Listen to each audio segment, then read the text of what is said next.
அலைக்கும். எல்லா புகழும் இறைவனுக்கு. சிந்தனைக்காக சில நிமிடங்கள் உங்களோடு. இந்த உலகத்தில் எந்த ஒரு விஷயமாக வேணாலும் பார்த்துக்கோங்க, எல்லாத்துக்குமே லிமிட் இருக்குது. எல்லாத்துக்குமே லிமிட் இருக்குது.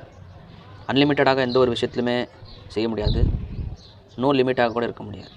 எல்லாத்துக்குமே லிமிட் இருக்குது. அதாவது மனுஷனுடைய வாழ்க்கையில் 24 மணி நேரம் இருக்குன்னு வைங்க, அவன் மொத்த நேரத்தையும் தூங்கி கழிக்க முடியாது. அதாவது 6 மணி நேரமோ 8 மணி நேரமோ தான் அவனால் தூங்கவே முடியும். அதே மாதிரி ஒருத்தன் 24 மணி நேரத்தில் மொத்த நேரமும் சம்பாதிக்காக பிஸ்னஸ்க்காக கொடுத்துக்கிட்டோம். ஆனால் அவனால் மொத்த காசு செலவு செய்ய முடியாது. 3 வேளை சாப்பாடு மட்டும்தான் அவனுக்கு.